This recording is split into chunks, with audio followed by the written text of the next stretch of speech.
the boss. Won't be seen tonight, so we can bring you a very special episode of The Gen X Files. Welcome to The Gen X Files. I'm Jim. I'm Adam. And today's show is all about The Name of the Rose. Oh, baby. Oh, man, if you are in the mood for a 14th century monastic murder mystery, baby, we got the movie for you. Oh, man. I was a little worried about this. I don't think I'd seen it since college. There were definitely parts of it I didn't remember. Yeah. Surprisingly enough, the sex scene, didn't remember any of that. Well, maybe you saw the cut version. I mean, that's possible, but I saw it in college. I went to a very experimental film college. You never know. Maybe they didn't get the right thing. That's possible. But I didn't remember at the end F. Murray Abraham getting impaled on those spikes or whatever. Spoiler alert. Oh, sorry. For a 50-year-old movie. Ouch, that hurt. Oh, man. But this isn't very Catholic of you, God.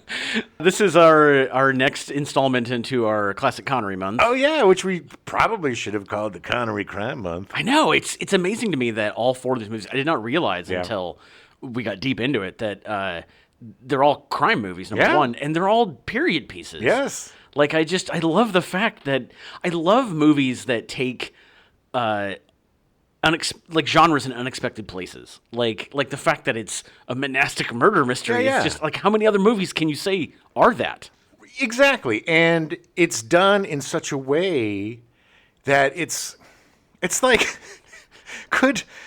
on paper, could it be any more off-putting? I mean, he's like all of the actors, it really looks like a Benedictine painting or something. Yeah. You know, with the way that the exaggerated looks of everyone and the color scheme. And poor ugly men. Yes, but it really captures the look of the evil Catholic Inquisition. Yeah. You know, the bishops with their weird red hats and looking like they had $1 billion. Yes, we're not going to give up our money, idiots. But yeah, it's just such a... It just should not work. Again. Agreed. Like a lot of these movies this month. Yeah, it just shouldn't work. It shouldn't. I mean, this one works so much better than it has any right to. I mean, it does. On paper, man, I would read and I was kind of dreading watching this because I was like, oh man, what if it's boring? Yeah. I don't really remember that much of it, you know, and it's 2 hours and 10 minutes long. Yeah. It's like, with a bunch of old, weird-looking Italian dudes. And a tiny little boy named Christian Slater. Yeah. Hey, quit looking at me like that. But it works. It just works so well. I mean, the director did a fantastic job. Yeah. You're right. Like, almost every frame is a painting. Mm-hmm. Sometimes a really gross painting. Yes. But definitely still a painting. But that's how it was. I mean, if you look at some of the, frescoes and such, you know, it wasn't a bunch of really good-looking dudes. You know, you look at, the depictions of, you know, Adam and Eve and David and that kind of stuff. Oh, yeah, they were... But, you know, you look at these pictures of the Inquisition, you look at these paintings of the Inquisition, and it really captures that kind of darkness and that sinister air of the uppers in the Catholic Church during this time, which was completely corrupt and completely evil. It was. And then they show that in this movie. I mean, the fact that the Franciscans, who are the most progressive religious sect ever, are like, hey, did Jesus own his clothes? Well, we're not opposed to telling a joke. I love, too, and spoiler alert for a 90-year-old movie, that the entire mystery and murder and everything, all of this mishigas, all centers around the fact that this guy hates comedy. Yeah. He wants to destroy comedy. Aristotle's... Yeah, his Poetics book 2. Yes, which is comedy. Which is all comedy, yeah. Look at I gotta tell you the reason, eh? So look, you start a laughing at something, eh? Yeah, like a man on a banana peel. He fall, right? You laugh, ha-ha, he's a funny, eh? Yeah. But then you laugh, and you laugh, and you laugh at other thing, eh? And then finally, you laugh at God. You laugh at God in the church, eh? And that is a sin against God in the church. Yeah, it is. Yeah. Oh, my God. That's my Okay. Look. Apologize to all the medieval Italians out there. All of my accents are equally offensive. So that doesn't make it better. I'm just saying. Nobody gets favors. Wait till you hear my French. It's so true. So it is really funny though that it does come down to the fact that they just want more control. If you laughing is out of their control, and that's just it's like that's all the religion's about. Well, I was thinking about this, and this was something that I didn't really think about while we were watching it. Imagine that library, man. I know. That library of some of the most precious texts and the only versions of that text. Yeah. And it burned down. I mean, think of all of the art. I mean, that's what I identified so much with Sean Connery and that where he's like, I can't get all of them. I can't save them all. Like, there were hundreds of those books. And this was Not to mention the scrolls. And this was like 1,300. Yeah. Like, it's no wonder why we went into the Dark Ages, because they just kept burning down the libraries. Oh, my God. Because it was anything that goes against the church. Not even that goes against the church, but even, like, tangentially, maybe kind of. Yeah, because there's nothing in poetics that goes against any church, considering it was written, like, 2,000 years before that. Well, it also shows, too, that even back then, there was so much division within the church because of the different sects, whether it's the Franciscans or the bishops or the inquisitors or Dominicans or I don't remember what the main sect is now. Roman Catholicism. Not only is it crazy how crazy things were back then. Yeah. You know, let me rephrase that. It's not just crazy how bizarre and just backwards things were back then. Yeah. But the worst part is, like, people are trying to bring that crap back now. I know. I would never watch The Name of the Rose and go, hey, that's a good idea. Oh, man, I wish we were back in the 1300s where women knew their places. Really wish I had a giant barrel of pig's blood. Oh, God. So gross. Yeah, I can't even imagine the smell. Well, look, it's not just the smell of the slaughterhouse. They didn't bathe. Oh, no. Ever. They're not wearing underwear. No. There's a lot of crotch rot going on. Grooming they ever did was shaving their head. Oh. In the worst way possible. Dry shaving. Yeah, I'm sure. Well, because I'm going to lubricate it up with some pee. You got to, suffer. Suffer for your suffer. You got to suffer, yeah. It just, the whole thing, it's funny whenever people talk about, like, time travel. I was like, do you really want to go back to any time before 1890? I've often thought about this, and this isn't a joke. I swear to God, man, if you went back to, like, the 1300s, the 1400s, probably even, like, to the 1800s. Yeah. You would pass out from the smell. Oh, immediately. There's no way that you could take the stank. Oh, no, immediately. That is going on. It would just be there all the time. Oh, yeah. All the time. Yes. Just when you think you get used to it, there it is again. Oh, you think the subway stinks like pee? Oh, my God. Oh, baby. God. It's you know what, for me, worse than the subway stinking of pee is the BO. Just that like kind of clammy, hot, like, smell. Yeah. And that had to have been so prevalent. Yeah. In 1300s. BO and pee and poo, Wearing those heavy robes. Like, I can't even imagine how. Oh, God. Anyway. Also, those robes are made out of material that's made to cause discomfort. Right. You're never comfortable. They're really scratchy and nasty. The whole thing about being a monk is weird, man. All in for what? So that perhaps possibly the guy older than you fondles you later? Oh, I mean, look at the boobies. Yeah, it's just like, man, the whole concept of this monastic order they're a bunch of sadists, man. Yeah. Or masochists, or both. Both, I guess. Both. If you're a sadomasochistic freak job, the 14th century Catholic Church is your place, baby. Go join the monastery. Yes. The only good thing that came from monks and abbeys and abbots and all this stuff is beer. That's it. Yeah. And gunpowder. Well, yes. Is that a good thing? Oh, I don't know. Let's get into it. Take yourself back to 1986. Oh. August 20th in Edmond, Oklahoma, United States Postal Service employee Patrick Sherrill guns down 14 of his coworkers before committing suicide. He was like, quit calling me Cheryl. Quit calling me Cheryl, damn it, or I'll come back and I'll shoot all of you. Shut up, Cheryl.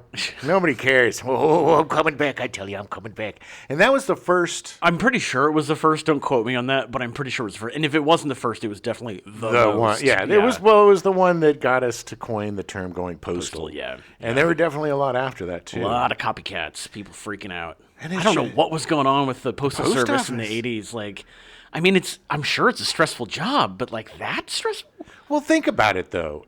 This was before like FedEx got big or UPS got big, and everything was sent through. Mail. Yeah, that's true. That is true. And everybody complained about mail. There was also like 100 million less people. I mean, sure, but we all like bitched about the mailman. That's true. Yes. You know, it was like the dentist. It's why just blame. Yeah, dentists killed themselves because we were mean to them, and post people killed others. Yeah. So, you know, if you want to be a suicidal saddie, be a dentist. If you want to be a homicidal saddie, be a postman in the 80s. Being a postal worker is one of the most thankless jobs. And if anything goes wrong, it's your fault. Yeah, but I would like to do that job, I think. I mean, honestly, working at the post office, I think it'd be interesting. I watch our post people, and you know, they're just walking around, getting some exercise, they're doing their thing. People don't send that much stuff through mail anymore. So and now everything is so categorized and like organized that it you know, the chances of something going somewhere it's not supposed to be is very slim. It's fairly idiot-proof at these points. Well, they must have the easiest job possible. Yeah. August 31st, the cargo ship Keon C departs from the docks of Philadelphia carrying 14,000 tons of toxic waste. It wanders the seas for the next 16 months trying to find a place to dump its cargo. The waste is later dumped in Haiti. I'm sure that everybody that was a crew member on that ship, clean bill of health when they got back. I'm sure no health problems. Not at all. None. Well, Captain, you think it's a good idea to store the fruit next to the toxic waste? That'll be fine. Stop. Stop itching. Oh, God, what is that? Did that come out of me? Some of my skin just fell off. Is that normal? Can we just dump this stuff in Haiti or something? But come on, let's go. And poor Haiti. I mean, like, they have enough problems already. Yeah. Like, I'm sure this did not help any. No. It's, yes. Yeah. September 5th, Pan Am Flight 73 with 358 people on board is hijacked at Karachi International Airport by 4 Abu Nidal terrorists. 21 people on board end up dying.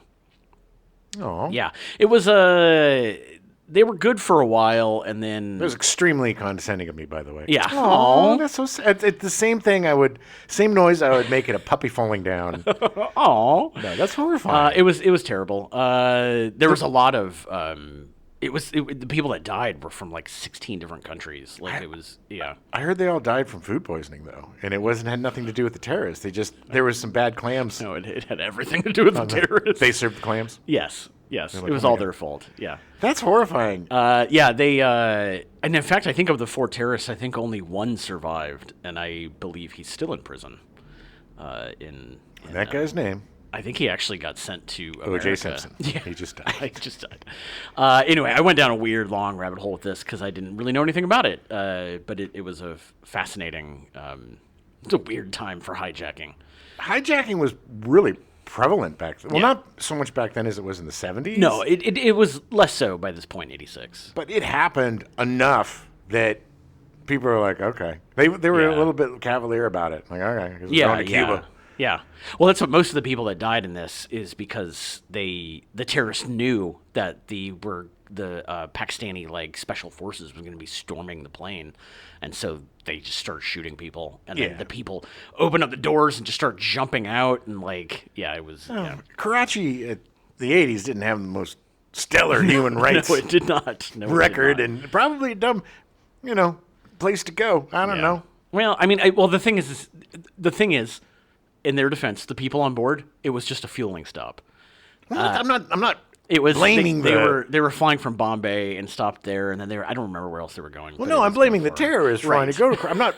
You're blaming people for going to Karachi. How dare you go visit your mother? You deserved it. You deserve everything you get from those terrorists, idiot. September 19th, The Name of the Rose is released in theaters. Yes. So The Name of the Rose starts as a novel from Umberto Eco. He is a medievalist and a semiotician. Echo. Yeah, is that? Oh, yes, Echo. He's also a dolphin, apparently. It is. Yeah. Wasn't that a game? Echo the Dolphin. Yeah, except I think it was 2 C's. A medievalist studies the Middle Ages, just in case you didn't know. And semiotics is the systematic study of sign processes and the communication of meaning. All right. In semiotics, a sign is defined as anything that communicates intentional and unintentional meaning or feelings to the sign's interpreter. All right. Yeah. Are these like physical signs or? No, it's like, I mean, yes, kind of, because it's how. It's almost like how, when you quote unquote read people, like you can read what they're, that's semiotics. Okay. Like it's how you're saying it and the intention behind it. And sometimes, the unintended intention, but, like your condescension? Yes. All the time. All the time. I'm glad you're reading that. That means I'm doing semiotics very well. Well, I'm doing semiotics very well because I'm interpreting your that's true. signs. Yeah, you're right. I'm just projecting. That's all. The Name of the Rose was Umberto Eco's first novel. Nice. He had actually, it was his first fictional novel. He had released a bunch of papers and stuff about semiotics. Who cares about that? Interesting stuff. William of Baskerville is a logical-minded Englishman who is a friar and a detective. His name evokes both William of Ockham of Occam's razor fame. And, Occam's razor. Whatever the most obvious answer is usually the answer. Yes. Like if it all of a sudden stinks and you hear a noise coming from me, then you could be like, yeah, Occam's razor says you pooted. Yeah. It's used a lot in murder cases. Yes. Because generally if there's a husband and wife and the wife dies, most likely it was the husband. Sure. Yeah. Most murder mysteries do not use Occam's razor. They do not. Because that would be boring. That would be very boring. Looks exactly like this guy did it, and you know what? This guy did do it. Case closed, movie over, go home. He's also, William of Baskerville is also part Sherlock Holmes by way of the Hound of the Baskervilles. Okay. Several passages actually describe him as they're strongly reminiscent of Sir Arthur Conan Doyle's descriptions of Sherlock Holmes. I could totally see Sean Connery playing Sherlock Holmes. Sure. Especially back at this time. Like, it would have been... Yeah. I don't know. I mean, you've read Sherlock Holmes. Yeah. He's very angular and... Yeah, I know, but I think that Connery could pull it off. Connery could play anything. That's true. He's Look, good. If Robert Downey Jr. can play Sherlock Holmes, anybody can play Sherlock Holmes. Wow. He's won an Oscar, Jim. It's a good thing you if can't only see. the audience could see the death glare coming off of Jim's face. The underlying mystery of The Name of the Rose is borrowed from Arabian Nights. There's one of the stories is very similar. One of the 1,001 tales. Yeah. Don't go to sleep yet. I got one more for you. Director Jean-Jacques Annaud told Umberto Eco that he was convinced The Name of the Rose was written for only one person to direct, himself. Oh, that would be me, eh? Oh, yeah. Way. You literally did that yesterday, too. That's so funny. Nobody said I was smart. No, we didn't, Jim. Semiotics, thank you. Semoronics. Yeah. Annaud was intrigued by the project due to a lifelong fascination with medieval churches and a great familiarity with Latin and Greek. Nerd. This is a really hard word to say. Annaud's first feature film, Black and White and Color, in 1976, would win the Academy Award for Best Foreign Film. All right, nice. The film is set in the African theater of World War I during the French invasion of the German colony of Cameroon. Okay. His 1981 film Quest for Fire, starring Everett McGill, Ron Perlman, Namir El-Kadi, and Ray Don-Chong, would win the Academy Award and BAFTA Award for Best Makeup and the César Award for Best Film and Best Director. Now, that's a really good movie. And Ron Perlman is excellent in it. And the guy that stars in it is excellent. The Everett McGill? Yeah. Yeah. He's more of like the eye candy of the Neanderthal. But oh my God. And I love her. But Ray Don-Chong. There's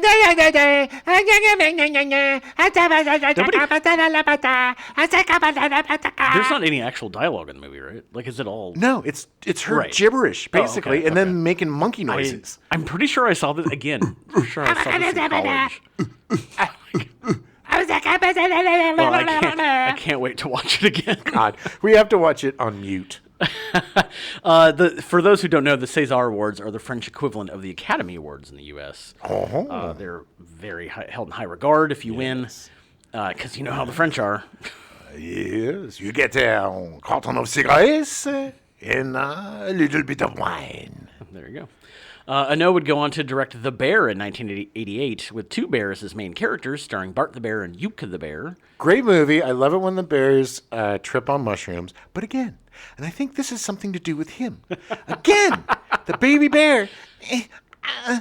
Whoever was making... I don't remember that at all. Watch that again. I don't remember that at all. And listen to the horrifying... Whoever did the voice for the bear, F you.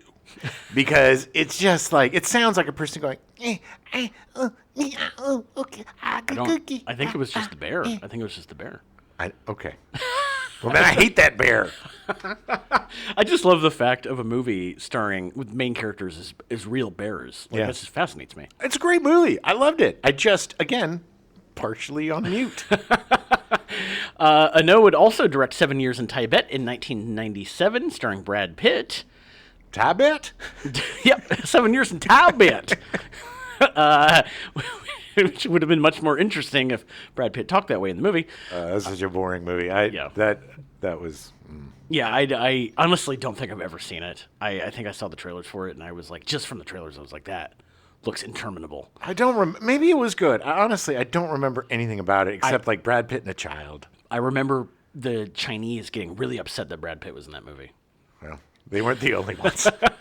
Annaud also directed Enemy at the Gates in 2001, starring Jude Law and Joseph Fiennes. That's a good one. It's a great movie. It's a great movie. Jude That's Law about and the Joseph snipers, Fiennes. right? Yeah, it's a great movie. Annaud spent 4 years preparing The Name of the Rose, traveling throughout the United States and Europe, searching for the perfect cast, focusing on a multi-ethnic cast and actors with interesting and distinctive faces. Okay. Annaud admitted to casting the ugliest actors he could get because he wanted the characters to appear, quote-unquote, real. Ooh. Based on the men in the village where he had lived. Ooh. Which is so mean. When he returned to his village, some of the men asked him if he really considered them to be as ugly as the actors, and he said, yes. Way. Yeah. The funny thing is that I'm positive also that some of those actors had to have had like fake noses and stuff. Even me, Annaud? Yeah. Especially you. You ugly freak. Now out of you. Get away. You'll make a mistake. Yeah. I mean, he did a great job of making them look very ugly. Oh, yeah. Well, no, there were a ton of prosthetics because most of these guys aren't that bad. Aren't that ugly. No. Although Volker Preschfeldtau, whoa, however you say his name, he's kind of weird looking. He played Malachi. I mean, I think they were all kind of, because even Ron Perlman's kind of weird looking. Like it's just heightening or exaggerating those features. Ron Perlman, first of all, I adore Ron Perlman. He's a fantastic actor. Every time, listen to our shows, we love him. Even bad movies are great because of Ron Perlman. Yeah. But Ron Perlman, man, when he first started out in, say, Ice Pirates, yeah, he was a pretty normal looking guy, pretty handsome guy in that movie.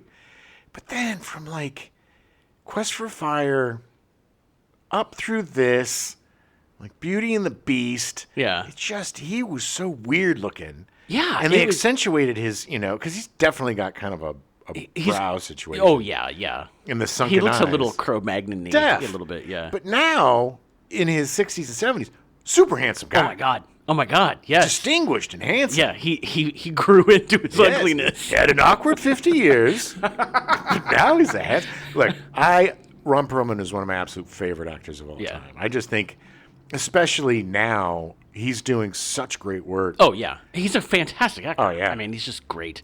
Fun fact, though, this was the only movie that he's ever done where they didn't do any makeup on him. Jesus. It's his real teeth. His real tooth.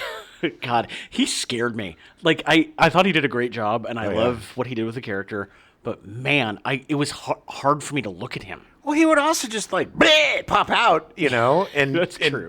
Christian Slater's like, he's like, what are you doing? 18 different languages. Yeah. All right, so they cast Sean Connery as William of Baskerville. Damn straight they did. Sir Sean Connery lobbied heavily for the part of William of Baskerville, having his agent contact director Jean-Jacques Annaud every 2 months. Have you contacted him this month? Yes, Sean. Every 2 months, like you said. Are you sure? I haven't heard anything from him. I need this part. It took so long to get the movie going. Just relax, Sean. We're going to put you in another Bond movie. I don't want... whatever. Annaud resisted suggestions to cast Sean Connery for the part of William because he felt the character, who was already an amalgam of Sherlock Holmes and William of Ockham, would become too overwhelming with 007 attached. Okay, I mean, I understand where he's coming from. It's a lot of baggage. It's a nice way of saying, I don't know if people will see past the fact that you were Bond. Yeah. Numerous other actors were considered, including Sir Michael Caine, Albert Finney, Richard Harris, Sir Ian McKellen, Roy Scheider, Jack Nicholson, Paul Newman, Marlon Brando, Robert De Niro, Donald Sutherland, Max von Sydow, Yves Montand, Vittorio Gassman, and Frederick Forrest. Oh my God! If they had Jack Nicholson on and Christian Slater, little Jack Nicholson, it would have just been like a... Well, now, in his defense, he wasn't quite that yet. He would have become him. He would have become him much faster. Yes. Wait a minute. You're what I've been waiting for. Why do you sound so much like me? I need... Are you doing an imitation? All those guys would have been pretty good. I mean, any of them would have been good. They all would have had their own little take on it, but I mean... I would have loved... Marlon Brando would have been horrible, I think. Well, Because at this point in his career, Marlon Brando was not Marlon Brando. Insufferable. Yes. Yeah. Paul Newman would have been super, super interesting. De Niro would have been good. Sutherland would have been great. Sydow would have been great. Yves Montand would have been great. Yves Montand. Frederick Forrest would have been really interesting. Roy Scheider would have been good. And Michael Caine. I mean, I would have gone. I mean, I'm glad that they ended up going with Connery, but Finney and Harris too would have been good. Yeah, it's a good list.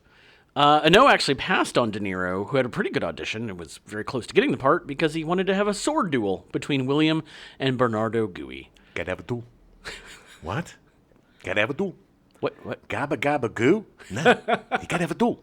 A duel with swords. You gotta have a duel. Oh, a duel. You gotta have a duel. I thought you said tool. Gotta have a duel. Oh, gotta have a duel. Gotta have a duel. Yeah, but it's not in the book. We're going to pass on you. No duel. Big mistake. Duel or no duel. Yeah. He never got his duel. No? Well, I thought there was a movie that he was... I feel like he was in one of the Musketeers movies or something. I'm thinking of somebody else. Well, if he was probably like the Cardinal or something. Yeah. I mean, I don't know. I'm going to have to research it because there's some image of De Niro with a sword in my mind. God. You know what I think it is? I think it was Rocky and Bullwinkle. Oh, my God. I think you're right. Oh, my God. Moose and Squirrel! I think you're right. Actually, I think you're right. Yeah. Later, after Annaud failed to find another actor he liked for the part, he was won over by Connery's reading. Annaud said, what I was hearing was what I heard inside of me for almost 2 years. I stopped him on page 3. Yeah, see, he fought him for so long, and then it turns out he's perfect for the part. I was wrong. Yeah. Yes, you were. You wasted so much of my time. I'm so much closer to death.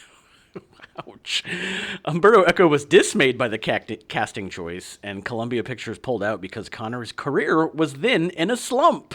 Yeah, well... It's just weird. It's just weird to me to think of Connery having a quote-unquote slump. Well, this was the time, man. I mean, everybody had a slump. Paul Newman, all of these great actors, nobody gave an F about movie stars for a while. They were trying to... In the 80s, it got weird. I mean, because there were a bunch of new movie stars that came up. And, you got your Stallones and your Arnolds. Yeah. And it was the guys that were really big in the 70s. It was hard for them to make it, yeah. Well, they didn't know what to do with the old... It was always really weird going from old stars to new stars. Right. Because the old stars would just like show up on whatever sitcom was going on and get some... or Love Boat or something. Love Boat, always Love Boat. Love Boat and Columbo. Get a bunch of pity parts so they can keep their SAG insurance. Probably. That's actually probably the most honest thing we've ever said on this show. In 1982, Connery was in Wrong is Right, a political satire with Connery playing a TV journalist covering 2 suitcase nukes being stolen. It was a box office bomb. No pun intended. Oh, God. I want to know which critic said, wrong is right. Wrong is wrong. It was probably Pauline Kael. I don't know. Siskel. Yeah, it was probably Siskel. 1.5 stars. Yeah. In 1983, Connery was in Never Say Never Again, an unauthorized adaptation of the James Bond novels directed by Irvin Kershner. Yes. We've talked about this before because we've covered Connery a lot. I did not realize it was directed by Irvin Kershner. It was. he had such a good career. Yeah, he did. Like he's such a good director. This wasn't one of the highlights, but it was. But this was better than Octopussy. I mean, in terms of like quality, it was. Yeah. But it was still thin. It just didn't feel right. It just kind of felt like It's kind of like if you were watching the dollar store knockoff of 007. It just was a little bit. Just a little too much. Yeah. My hairpiece was ridiculous. Connery played the role of Bond for the 7th and final time, marking his return to the character 12 years after Diamonds Are Forever. Diamonds Are Forever. Well, and then apparently they weren't because he had to go back to get more money. The diamonds are for about 20 years. Yeah. The film's title is a reference to Connery's reported declaration in 1971 that he would never again play that role. As Connery was 52 at the time of filming, the script makes frequent references to Bond as aging and past his prime. Yes, I found that quite insulting. Although, ironically, Connery was 3 years younger than his replacement, Roger Moore. Ew. Well, Roger Moore he wasn't much of an action Bond. No. He was more of a, yes. Yeah, he was very He would do like a karate chop. That's so 70s. Yes, my dear. Yeah, ka-chop, yeah.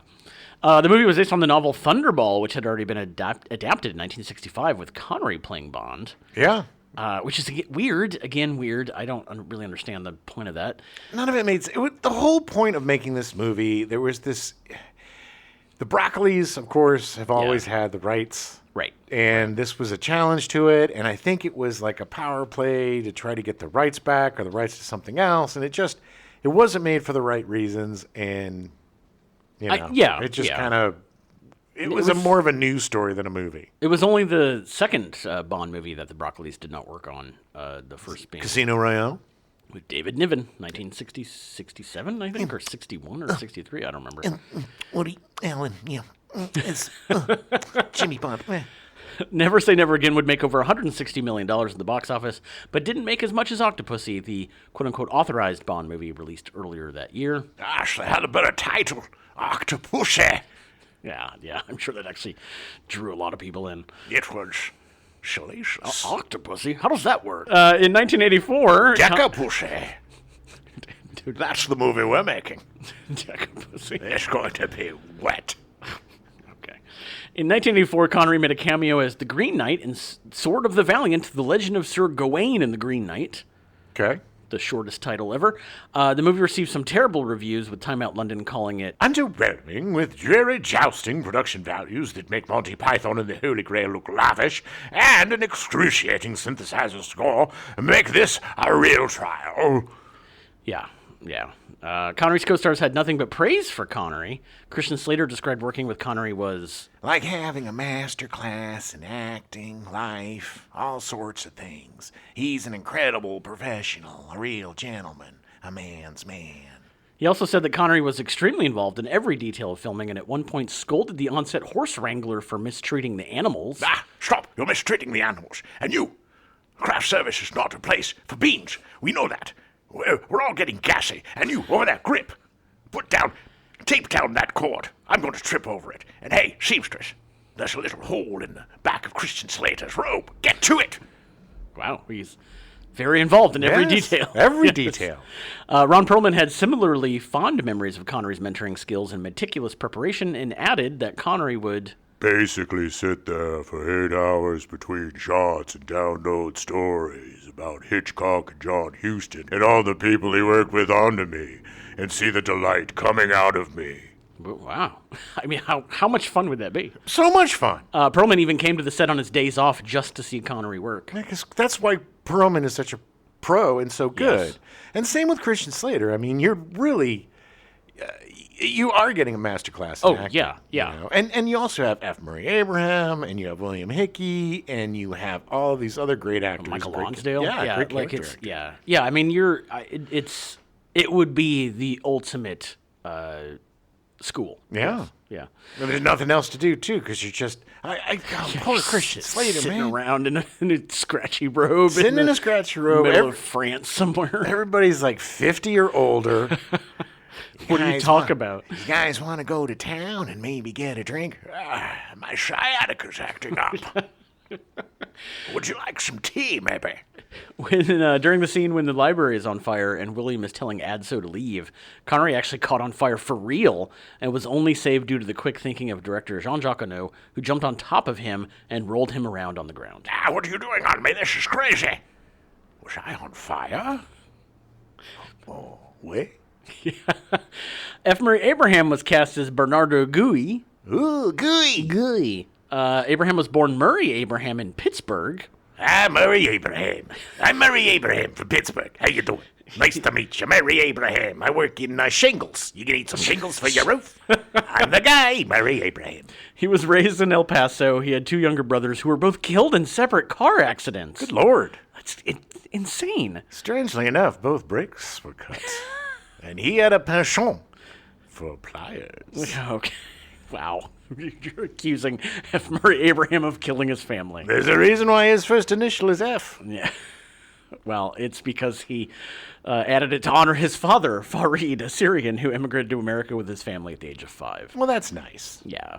Abraham made his screen debut as an usher in the George C. Scott comedy They Might Be Giants in 1971. I'm Murray Abraham, the usher. You need a seat? I wonder if the rock group They Might Be Giants is named after that movie. Maybe.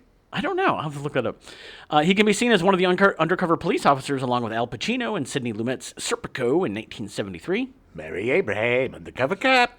And yeah, I would think that it would be if They Might Be Giants isn't named after that movie, it's the most incredible coincidence. Well, I think it might have been taken from like something earlier. Yes. Like I think it might have been a passage in something or the Bible. I mean, maybe. I don't know. This is things I should probably have looked up before we started. There you go. He also played a police officer in the Ellen J. Pakula Watergate film All the President's Men in 1976. Oh, such a good movie. Such a great movie.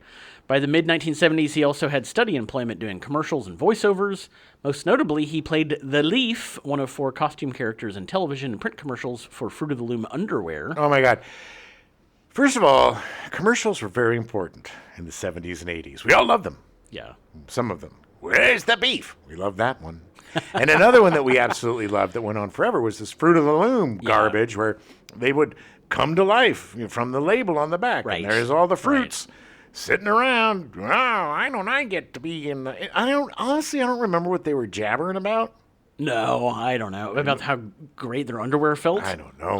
But was he the grapes? No, he was the Leaf. Oh, the Leaf. Yeah, I remember there was also somebody else that was like the Grapes. The Grapes? Not at the same time, I don't think. Everybody loved the Grapes. Yeah, I remember him in the Leaf because I remember being like seeing, like much later, like seeing a commercial and being like, oh my God, that's F. Murray Abraham. But you know what the Grapes ended up starring in later was the California Raisins. Oh, that's good. Yeah. That's what they became. Oh my God.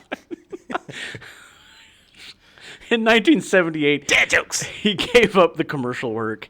He was frustrated with the lack of substantial roles, and he said, "No one was taking my acting seriously.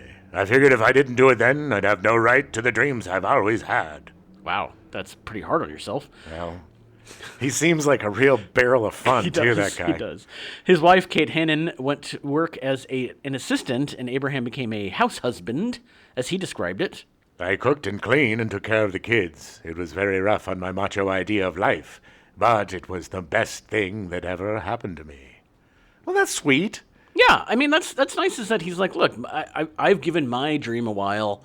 You go do yours, and I'll take care of the kids. Well, I like that. I mean, I like the fact that he liked taking care of his kids. I mean, a decent guy.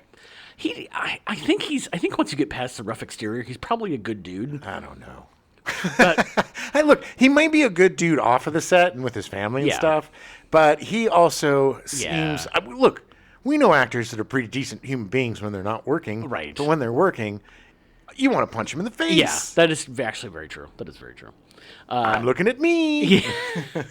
Abraham gained greater prominence when he appeared as a drug dealer Omar Suarez in the gangster film Scarface in 1983. Say hello to my little friend. Directed by Brian De Palma. Yes. Who we'll be covering next week. Nice. Then in 1984, he played envious composer Antonio Salieri in the Academy Award for Best Picture winning Amadeus, directed by Milos Forman. That's Tom Hulce. Tom Hulce. The second you started doing it, that's Tom Hulce. Yeah. Abraham actually won the Academy Award for Best Actor for his role in Amadeus, an award for which his co-star in the film, Tom Hulce, playing Mozart, had also been nominated. Burn on you, Tom. I won it. That was his his acceptance speech. Burn on you, Tom. I won it, loser. It's very rare for one movie to get multiple nominations in the same category. Like, that's got to be hard. It is. And I'm really curious to watch that movie again, because I haven't seen it in a long time. Whatever happened to Tom Hulce? I don't know. That's a good question. I was going to try to make something up, but I really don't know. I quoted him in the Great Train Robbery when we were talking about Donald Sutherland, and he was in Animal House, and he was the one that said, "Right, can I buy some pot from you?" Yeah. Yeah, I don't know. I don't know what happened to Tom Hulce. Give us a call, Tom, if you're still alive. According to director Jean-Jacques Annaud, F. Murray Abraham was extremely difficult to work with. The actor was apparently an egomaniac on the set, always keen to remark that he was an Academy Award winner, while Sir Sean Connery was not. So let's get in our places for blocking. Are you an Academy Award-winning actor, Sean? No. Well, then I think I should be the one telling you where to stand, because I'm an Academy Award-winning actor, Sean. Yes, you've said that several times over the weeks. I just don't want you to forget, Sean, that I am a Academy Award-winning actor. They call it the Oscar for those of us who have it. It's just what we call it. Maybe someday you'll get one of those little giveaway Oscars they give to guys that never earned them. What do they call that? The also ran award? I don't know. You want to see it? It's under my robe. God damn, you're an insufferable ass. I paid a lot of money for that clip from the behind the scenes. It was the BTS. The BTS, yeah. The funny thing is, I'm pretty sure that was probably how it was. Ironically, Connery would win the Academy Award the following year for his performance in The Untouchables. Nice. Which we are covering next week. Despite being Take that, you asshole! Despite being the second billed star, F. Murray Abraham's first appearance is 81 minutes and 20 seconds into the film. Yeah, I remember watching that for the first time and thinking, is F. Murray Abraham in this? And is he one of the weird-looking dudes? I mean, the first hour, I forgot he was in it. Oh, man, and they make him look weird. Oh, yeah. Yeah, and I also love the fact that he didn't bother with any accent at all. No, I just talk like this. It was a little jarring, I will say. I won an Academy Award. I can do it any way I want.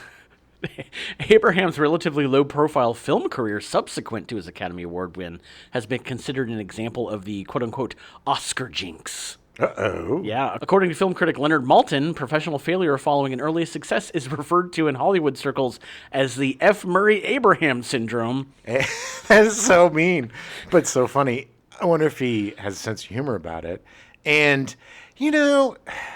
we talked about this. It's a lot of most times people make their choices of what their next projects are going to be way in advance, and so movies take a while to make. Yeah, and so the Academy, and also and there's stuff in the can that's about to come out, and you don't know you're going to win an Academy Award when you sign on to be in like My Best Friend's a Monkey, and it's like a great award-winning movie. Like, oh my God, his follow-up to Schindler's List is My Best Friend's a Monkey. He's like, well, I made it before Schindler's List. They just relayed it afterwards. There's a lot of CG that needed to be done. Yes. It was, Abraham rejected this notion and told Maltin, "The Oscar is the single most important event of my career. I have dined with kings, shared equal billing with my idols, lectured at Harvard and Columbia. If this is a jinx, I'll take 2. Yeah, funny, because he never got another Oscar. Well, I did speak at Harvard, and I did dine with... He sounds like Christy Nome. I dine with many different world leaders. I dined with kings. In the same interview, Abraham said, even though I won the Oscar, I can still take the subway in New York and nobody recognizes me. Some actors might find that disconcerting, but I find it refreshing. If he really believed that, then he wouldn't have been rubbing it in Sean Connery's face that he won an Oscar. Well, I think what he's saying is the Oscar's super important to him, but fame isn't. Yeah, well, okay. The Oscar's a joke.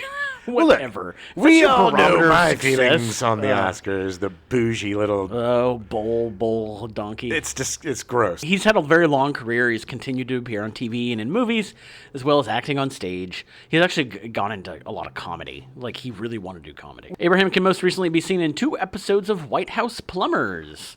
That show keeps popping up, and I still haven't watched it yet. It started. I forgot about it. I enjoyed what I saw. I love Woody Harrelson, and Justin Theroux is always a hoot. Love Justin Theroux. And, Yeah. And then that was it. That was it. And I love the Watergate stuff. I think, like, all the President's Men. Yeah.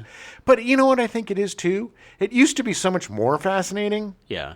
But now Watergate just seems quaint.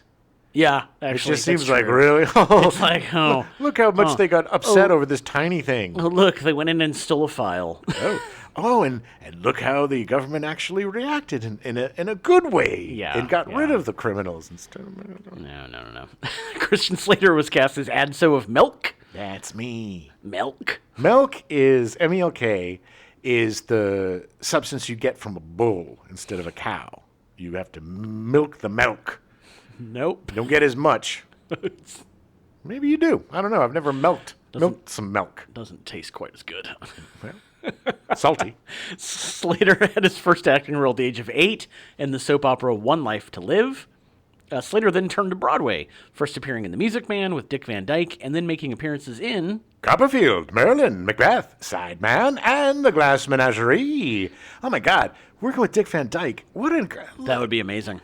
As a young man, he got to work with Dick Van Dyke. His first movie, or big movie, was with Sean Connery. Yeah, the dude had an incredible early career. And he seemed like the type of actor that would absorb as much as he could from these guys. Like, he wasn't a young punk.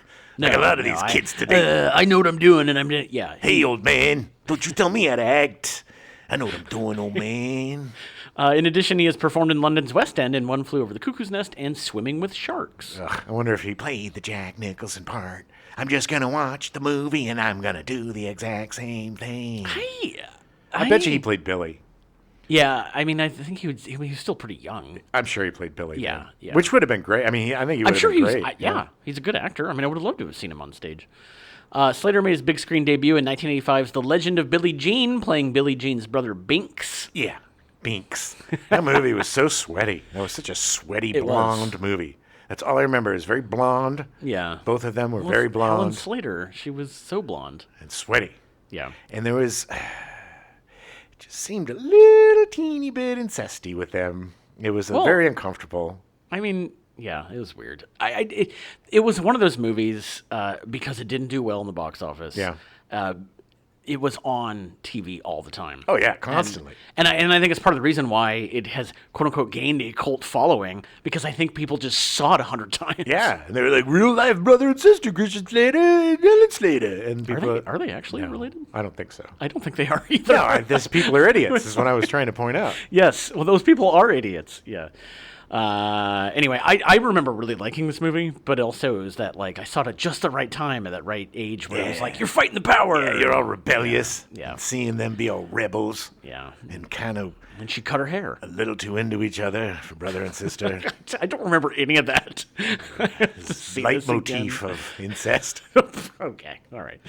Hundreds of teenage boys were scouted before the production settled on Christian Slater. That is a really gross sentence, by the way. That is a really gross sentence. It actually is true, because that's what happened. His mother was a casting director and consulted on the film. So, surprise, surprise, Christian Slater got nominated. Okay, listen, guys. He got the part. Listen, guys. I have this new actor. He is amazing. I mean, we're going to get him before anybody else gets him. He's only been in one movie, and he is great. And I'm telling you, everybody wants him. And I think we can get him. Who is it? Well, it's Christian. He's very, very good. Wait, your son?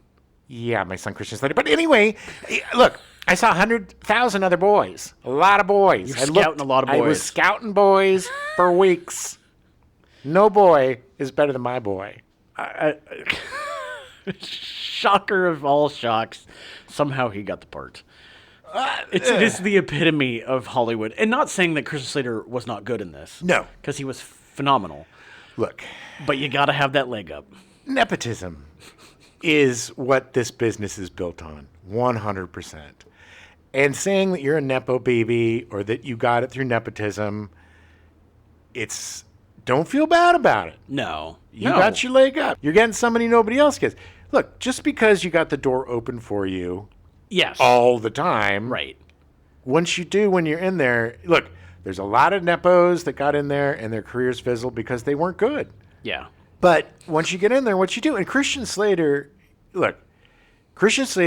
is a really good actor. He had a unfortunate period where he was just the young Jack. The worst thing that he could have done for his career was Heathers, even though I love Heathers and it's a great movie. Yeah. But that little Jack Nicholson followed him around Pump Up the Volume and every other movie. Gleaming the Cube. Such a weird movie. Yeah. Your brother must have hated that movie. Oh, he hated it so much. All real skaters are like, the movie's bullshit. Yeah, it was. Although Tony Hawk was in the movie. Oh yeah, Tony Hawk is not happy about that. I saw him talking to somebody about that movie. And like Skate USA. The whole time he was in that movie, and I'm sure we'll cover Gleaming the Cube at some point when we have to get down to the dredges of our barrel. We run out of everything. But he was very much like, would tell them like, skaters don't do that. Skaters don't do that. And then the directors and the producers did not care. Hey, dum-dum, we didn't hire you for your... We're calling it Gleaming the Cube, moron. We know it has nothing to do with skating. Have you ever skated a cube before? Have you ever gleamed it? Nope. Did you gleam the cube? Nope. Anywho. Despite it's still a huge guilty pleasure for me. Sure. It's ridiculous. Well, you like gleaming it. Jean-Jacques Annaud said that after 17-year-old Christian Slater was cast as Adso Milk, he was asked to read with 3 actresses auditioning for the role of the girl. He read with Valentina Vargas first and was scheduled to read with the other 2 actresses the next day. That evening, Slater sent his mother, casting agent Mary Jo Slater, to tell Annaud that he was so smitten with 22-year-old Vargas that he didn't want the other 2 women to be considered. Hey, Ma, I think I might have a chance with this one. You gotta cast her, because I'm 17 and I need it. Okay. Whatever you want, baby. For many years, it was rumored that the sex scene between Valentina Vargas and Christian Slater was real. This is an urban legend, as actors who simulate sex scenes in film usually wear a modesty patch that prevents direct genital contact while they perform. Yeah, there's a lot of movies with this urban legend. Yeah. There's that, I think it's called Don't Look Back, the Donald Sutherland. Oh, yeah. And Julie Christie, where they said they... And then there's the... Wild Orchid, I think it was called, with Mickey Rourke. And his girlfriend at the time, and they said they actually had sex. Yeah. But who knows? Anyway, if you're actually having sex, it's not acting. In the middle of the sex scene, Vargas can actually be seen adjusting the patch. I saw that because I read the script before we watched the movie. I totally forgot about it because I was so enthralled by the sex scene. But it's once you know it's coming, it's really obvious. She's just like, Slooch. Slater later debunked the myth in an interview with Cosmopolitan, saying that during the scene, he thought that they were waiting for me to get an erection. They wanted to see the consummation, but there was no way. I couldn't perform while the camera was rolling. Yeah, they weren't waiting for him to get an erection. He was 17. He probably had an erection. Underneath his patch. And if they were waiting for him to get an erection, they're all a bunch of pervs. Okay, they weren't. I didn't include this, but the way that Annaud directed the scene is that he didn't tell Christian Slater anything, and he told Valentina Vargas to just take the lead. Nice. And then let her kind of choreograph the whole thing. But that makes sense, because he's a stupid monk boy. He wouldn't know how to do anything. It was perfect. It was perfect. It was done really well, and his reaction was priceless when she pulls her boob out, and he's just like, oh. I'm questioning everything. Slater actually has the most screen time in The Name of the Rose. He would shoot to stardom at the age of 18 playing J.D. in Heathers, released in 1988. Yeah. Actually, you're right. Gleaming the Cube might have been 87. It might have been 87. I think it was, because I think Pump Up the Volume was 88, was his follow-up. 89. I think you're right. Slater has appeared in dozens of movies and TV shows over his career. He most recently can be seen in The Spiderwick Chronicles, airing on Showtime. He'll also be seen in the upcoming films Unfrosted, directed by and starring Jerry Seinfeld, which was released recently on Netflix. I watched it. Yeah. It was fun. It's for the boomers. But Christian Slater was great, playing a milkman. Nice. Playing a milkman. Here's your milk. His milk. Here's your milk. Your milk. I'm a man made of milk. I got it from a bull. Okay, all right. Drink up, Seinfeld. He's also going to be in Blink Twice, the directorial debut of Zoe Kravitz, being released in August of 2024. Well, good for him. Yeah, I mean, he's still working. I really like him. To me, in the 90s, he kind of fell off a bit, but it was when he got into doing TV stuff, like Mr. Robot, because I was shocked that I was like, oh my God, like, he's a movie star. Well, I think his turnaround, his kind of getting away from the Jack Nicholson BS was Murder in the First. Yeah. Where he played the guard against it was like Kevin Bacon. Mid-90s, which I don't remember that movie at all. It is, oh my God, Kevin Bacon should have got an Oscar for that. Oh, really? I mean, it's not a great, again, poor Kevin Bacon, always doing great work in mediocre movies. Yeah. It's better than mediocre, but it's not as good as great. Right. Michael Lonsdale was cast as the Abbot. Yes. Lonsdale was born in Paris, the natural son of British Army officer Edward Lonsdale Crouch and Simone Calderon. He was brought up initially on the island of Jersey, then in London from 1935, and later during the Second World War in Casablanca, Morocco. Hey, hello, Jersey. What you gonna do, eh? Yes, that's exactly how they sound. That's where it comes from. The island of Jersey. Yeah, that's where the accent comes from. In the UK, yeah.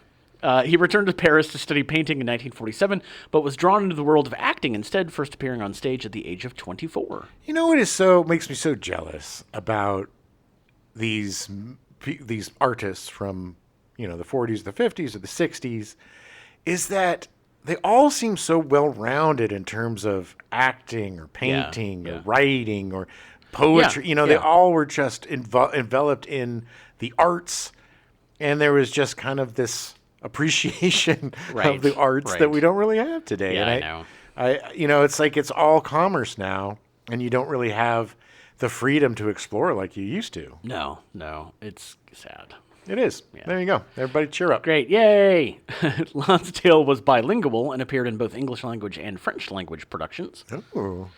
He appeared as the villain in the 1979 James Bond film Moonraker with Roger Moore. You're on the moon, Mr. Bond. Would you please hand me that rake? Now start raking. He would later appear in Munich, a film that also starred another Bond, Daniel Craig. Great movie. Meaning he appeared with 3 different Bonds over his long career. Yes. He's Mr. Bonds. Circling around those Bonds. Mrs. Bonds. Monsieur's Bonds.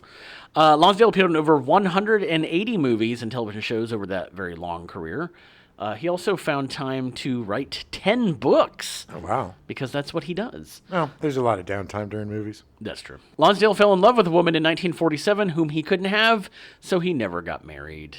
That seems a little lazy. Well, but I think he was comparing everybody to this woman that... Well, then you need to go to a therapist, pal, because you're using that as an excuse not to get close to people. He has intimacy issues. Yes, probably. Let's take the time to break him down. He passed away September 21st, 2020, at the age of 89. Oh, man. Yeah, he lived for quite a while. Long time to not have no ladies. Fyodor Chaliapin Jr. was cast as Jorge de Burgos. He was the blind... he wasn't the head monk, but I mean, he was... I hate the comedy. Yeah, he was... Do not laugh. You laugh and I punch you in the face. Essentially the bad guy. Again, spoilers, but yeah. I kind of see you. Come here so I can punch you in the face. John Huston was originally cast as Jorge de Burgos, but he had to decline due to bad health. Yes, I had to... Just remember him, Mr. Gitch, from Chinatown. Chinatown, yeah. Come in here, Mr. Gitch. I have some fish. That was such a good movie. He was so good in that, too. Great movie. Fyodor Chaliapin Jr. was the son of Russian opera legend Fyodor Chaliapin, born in 1905. Naturally. Everybody knows that, Adam. That he was born in 1905? No, that is... Oh, that he was the son of Russian opera legend? Yes. Yeah, well, I mean, he was a junior. Chaliapin grew up in a family that spoke 3 languages. The third was Pig Latin. He received an excellent education in Moscow and lived there until 1924, when he emigrated to Paris to be with his father, leaving behind his mother and the rest of the family. See ya. Yeah, he was 19. Yeah, Chaliapin knew some of the greatest composers and conductors of the 20th century, particularly Rachmaninoff, a personal family friend and teacher of his father. Rock, I'm not really a fan of your music. Anyway, want an apple? I just love the fact... I realize, obviously, that these geniuses, composers have friends and family and stuff. But I just love the idea of like, yeah, I knew Rachmaninoff, Brahms was my best friend. Yeah, it's like, all right. Tired of living in his father's shadow in Paris, Chaliapin struck out on his own, moving to Hollywood to begin his film career. His father was an extremely large man, and he cast a very big shadow. So he had to leave the entire country to get out from his shadow, because everywhere he went, there he was the shadow. He first started in silent movies, in which his then heavy accent could not be heard in the small bit parts he played. In his later years, Chaliapin achieved international stardom in more major roles. Oh, yeah. Between the stress of wearing cataract contacts, which made Chaliapin's eyes tear continuously, working in cold, damp sets and doing his own fire stunts, Annaud was constantly concerned for his well-being. Chaliapin dismissed Annaud's concerns and performed beyond expectations. I mean, he was old. Oh, yeah. He was old.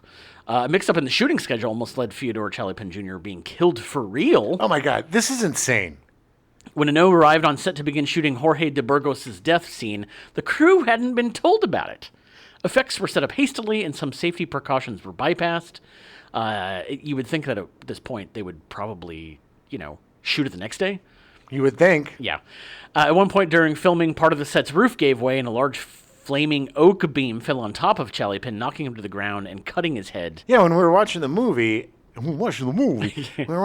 was looking for that, but when I remember distinctly when I saw it the first time, I was like, damn, that's a good effect. Yeah, because he actually got hit for real, and it cut his head, and they used it in the movie. That's brutal. Did you get it?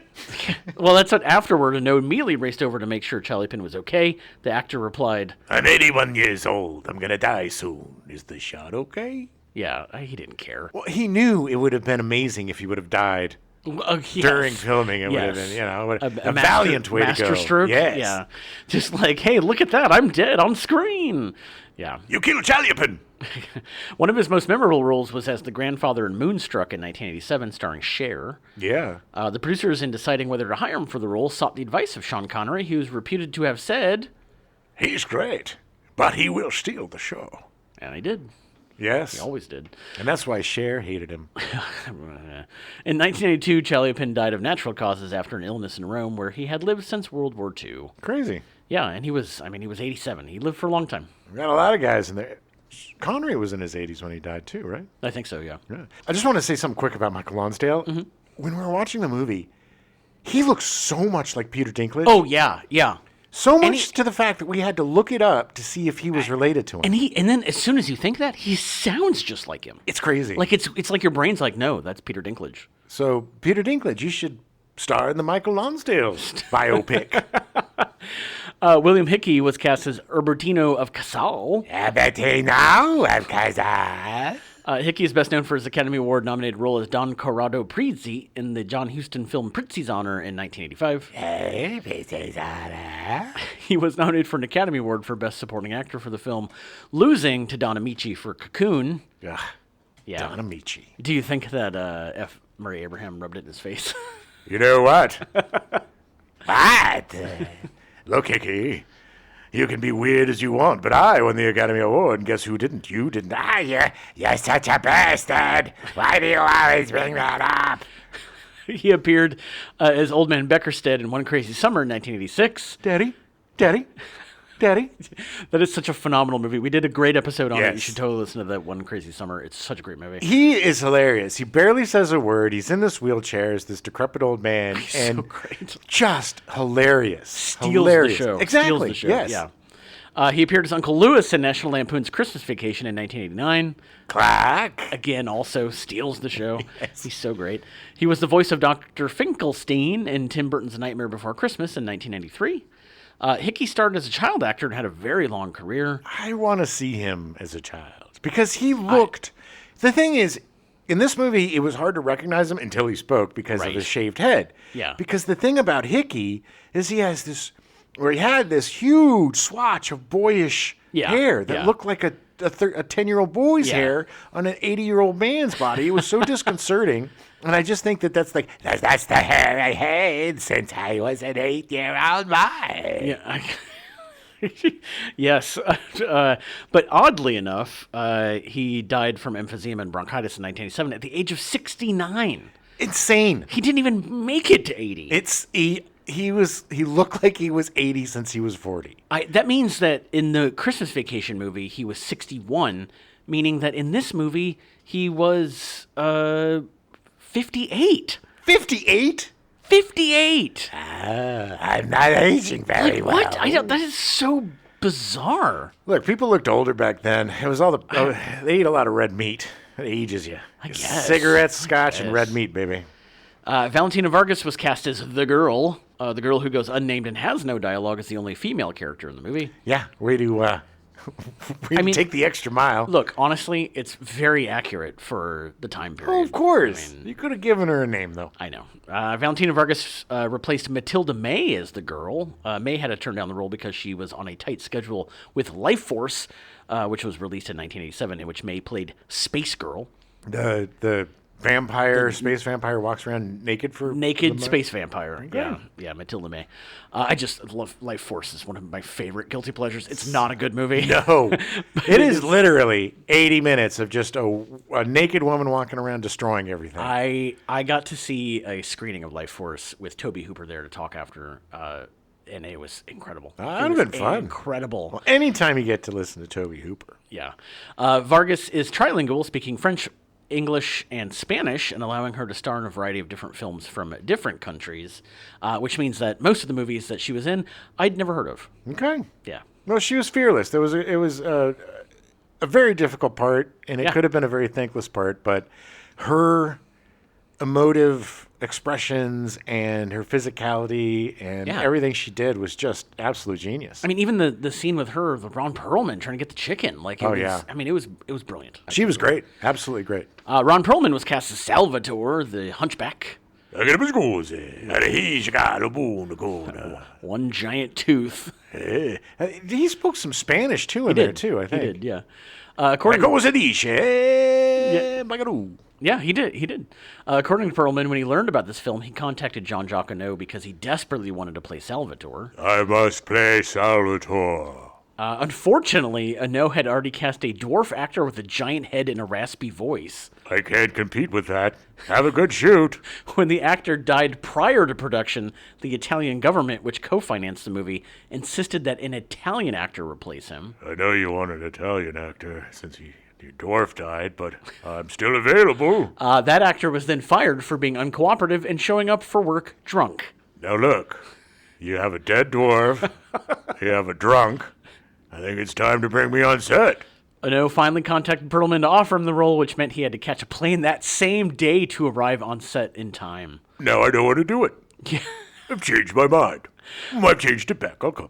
Annaud had purposely not written a lot of the movie's dialogue in order to more easily secure funding, which is such a brilliant move. When they started filming, however, he wanted Perlman to talk in all of his scenes. Since Salvatore was described as a character who speaks 6 languages at once, among them Latin, Italian, German, English, and French, Perlman got copies of the book in all of those languages. He then composed mixed language sentences by combining words from Salvatore's sentences from each book. That's pretty incredible. That is going deep in this. Like, that is work that he didn't have to do, but he did. Yeah, but Perlman's just good. Perlman wanted it. Yeah. I mean, look, he doesn't seem like a guy who just takes a role and then saunters in and saunters out. No. The reason why he's so amazing is because you know that he really dives deep into the research and into the character. He's an actor with a capital A. Yeah, and he's a character actor with a capital C, which is, to me, the best actors of all. Yeah. Annaud was a big fan of Perlman's, calling him professional. That is easy to work with. Having already cast him in Quest for Fire in 1981 and later casting him in Enemy at the Gates in 2001. Aaron, you want to be in another movie with me? Yeah. Well, okay. Seems like he enjoys working with him. Do I have to be ugly in this one? Not any more ugly than you already are. You are friends. Perlman said that for the scene where his character Salvatore spits in William of Baskerville's eye, he was so intimidated by the presence of Sean Connery that he initially mimicked the action of spitting instead. Patooey. Connery reportedly commented, "Dear boy, if you don't put something in my eye, I'll have nothing to react to.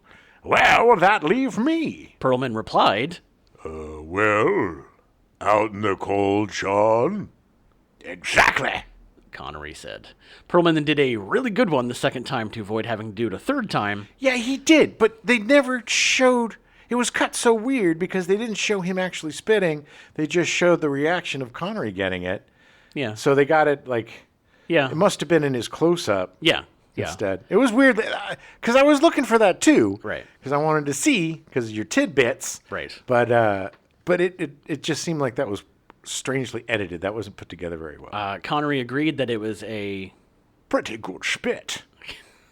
You got some But that was chunks him in there. actually getting spit in the face. Well, it was a Luger. It was huge. You went deep into your throat So with that gross. I mean, I recoiled from it. It was so gross. I feel like I have a clam on my face. Or an oyster. Perlman can most recently be seen in an episode of Mr. and Mrs. Smith, which you should be watching. You're pointing at me, and I should. I started it. I forgot about it. I'll get back to it. It is so good. The monastery was constructed as a replica on a hilltop outside Rome, making it the biggest exterior set built in Europe since Cleopatra in 1963. Yes, they made it of graham crackers. Had to be very careful. You ate a lot of them, didn't you, Sean? After the rap, we did. We ate the entire castle. All of the dialogue had to be redubbed in post-production as the location sound was ruined by aircraft noise. Okay, that makes sense. And that sucks. Yeah. Oh, man. Umberto Eco's dissatisfaction with the finished movie was reportedly the reason for his reluctance to sell the movie rights to any of his other novels. Hey, it's a better movie. Yeah. You're ruining my movie. You're ruining my book. You're ruining my book. I ain't never going to sell it no more. Because you ruined it for everyone. I hope you're happy. I hope you're happy. However, in 2011, he gave a relatively positive review of the movie. I changed my mind. A book is like a club sandwich with a turkey, a salami, a tomato, a cheese, a lettuce. And a movie is obliged to choose only the lettuce or the cheese, eliminating everything else. The theological side, the political side, it's a nicer movie. It's okay, yeah? Yeah. First of all, a club sandwich... does not have salami. It is turkey, bacon, tomato, lettuce, and cheese. You do understand that there are more than one different kinds of club sandwiches. The film was very successful in Germany with a gross of $25 million. However, it did poorly at the box office in the United States, where it played at 176 theaters and grossed $7.2 million. It's a tough sell. Again, Connery, on paper, yeah. Like, how do you describe this movie and make it sound interesting? Connery wasn't at the top of his fame. Yeah. So he wasn't the huge draw. Nobody really knew who Christian Slater was. And it's just a bunch of weirdo-looking old men. Yeah. You know, it's how do you... The reason why so many of these movies fail is because the marketing department does not know how to deal with these movies. Yeah. You need to bring in somebody who knows, cares about this movie, and can figure out a way to sell it. Yeah. I know. I agree. At the same time, it was popular in other parts of Europe, including Italy, France, and Spain. The film grossed $77.2 million in a worldwide box office off of a $17.5 million budget. That's a good, it's good. Made money. And most of it was international. Which, again, this is more of an international movie. It's not really a good American sell. No. I mean, no. It's only got 3 or 4 American actors, maybe 5. But it's you know, it's... But again, still, though, it's not, I mean... It's a 14th century monastic murder mystery. It's not an easy sell. No, it is not. Not for the dummies, especially during the 80s. Yeah. You know, yeah. it's like that's like the 80s is the apex of our mindless BS. I mean, maybe we're at it now, but I can see so many people just saying, why would I want to watch that? Well, I'm going to waste my time. Yeah. When I can go see Ghostbusters. Yeah, for the 4th time. Exactly. Roger Ebert gave the film 2.5 stars out of a possible 4, writing, What we have here is the setup for a wonderful movie. What we get is a very confused story. It's all inspiration and no discipline. No, I don't disagree. I totally disagree. I think that it has a great story to tell, and I think that the fact that this is the whole thing comes down to a guy who hates comedy is brilliant. It is absolutely brilliant. Yeah. Time Out gave the film a positive review. As intelligent a reductio of Umberto Eco's slyly farrago of whodunit and medieval metaphysics as one could have wished for. The film simply looks good, really succeeds in communicating the sense and spirit of a time when the world was quite literally read like a book. Yeah, I mean, they actually understood the movie. Yes, I think they did. The film was awarded the César Award for Best Foreign Film and won 2 BAFTAs, Sean Connery for Best Actor and Hasso von Hugo for Best Makeup Artist. Yeah, the makeup was insane. Incredible, yeah. In spite of the original book's commercial and critical success, writer Umberto Eco was irked by its popularity compared to his other novels, which he regarded as much superior, but never achieved the same level of fame. I'm irked. I'm so irked. Nobody's paying attention to my other novels, eh? They just don't want this one, huh? It's a bad novel, it's a bad novel. A few years before his death, Eco called The Name of the Rose his worst novel and claimed, I hated this book, and I hope you hate it too. I have written 6 novels, and the last 5 are better, but the most famous is always the first one, and it's a stupid book. And you're stupid for liking it, I hate you. As of 2023, none of Eco's other novels have received a movie adaptation, although The Name of the Rose did get a miniseries adaptation in 2019. Really? It was an 8-part miniseries adaptation. It was produced in Italy in 2018 and premiered in Italy on March 4th, 2019, on one of their cable channel or local channels. The series was directed by Giacomo Battiato and stars John Turturro as William of Baskerville, Rupert Everett as Guy, and newcomer Damien Hardung as Adzo. Was it in English or was it in Italian? I think it was in English. Weird. The series premiered in the UK on BBC Two on October 11th, 2019. I don't believe it ever got released in the States. Sounds interesting. John Turturro's great.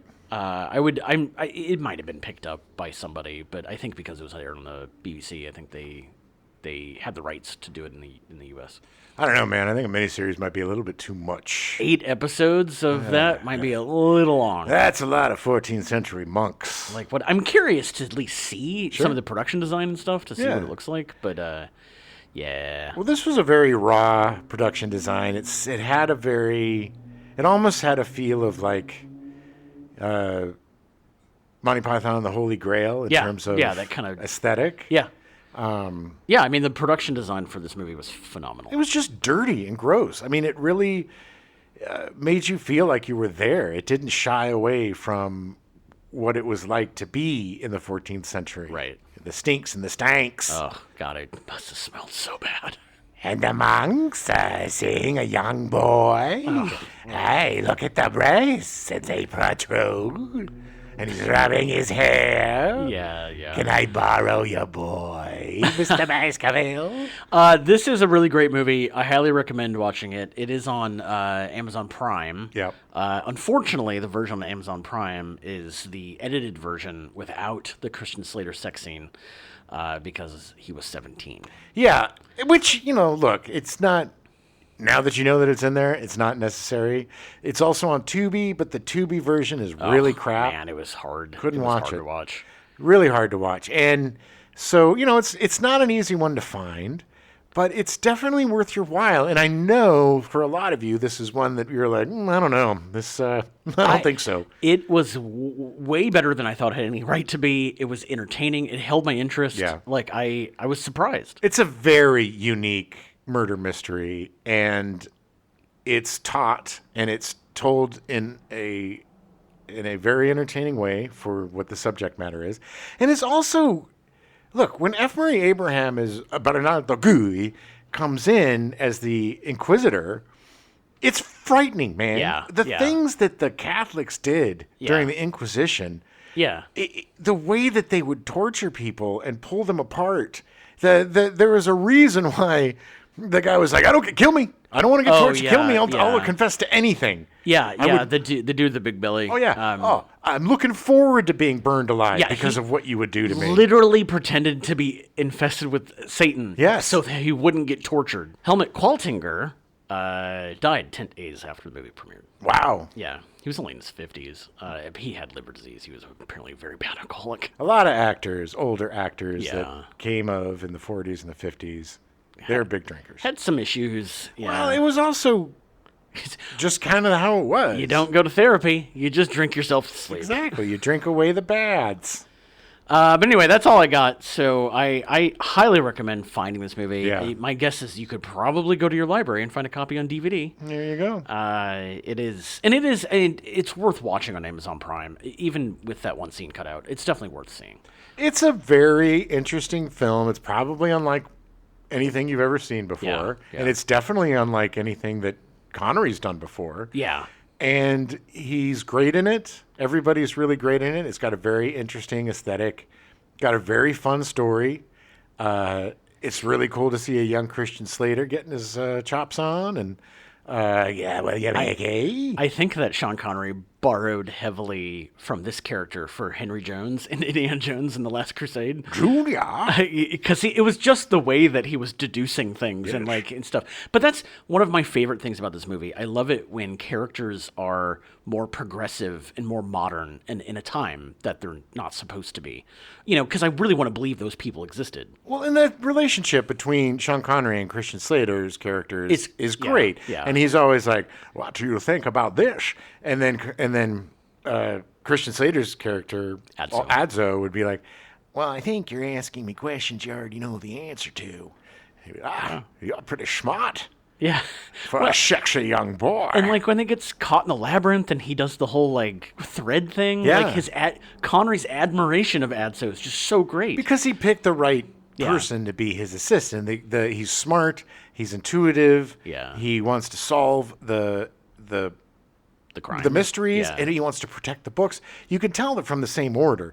And man, if you're going to hang out with monks in the 14th century, you want to hang with the Franciscans, because at least they are kind of fun and they can laugh. You want to stay away from the Jesuits, baby. Oh, yeah. Oh, no laughs there. Bad news. And you want to definitely stay away from the Inquisition. Yeah. Because they'll stick something in your butt, and it's probably on fire. All right. Well, thanks for listening. We'll be back next week with The Untouchables. Yes. So excited to watch this again. If they put one of yours in the hospital, you put one of theirs in the morgue. That's the Chicago way. I'm fascinated to talk about it because it's the first one we're going to cover that Sean Connery's not the main character. Yeah.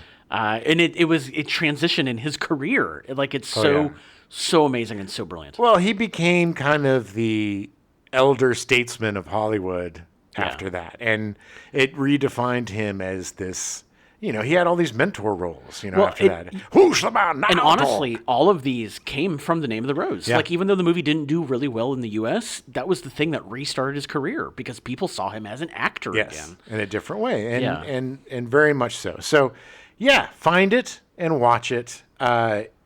It's just a great movie. It's no caveats needed on how you should watch it. Just watch it and enjoy it, and let us know what you think, because it is kind of a weird one, something that we love. It's not for everybody, but we're really curious to hear from you guys. So get your butts into there and watch some Name of the Rose.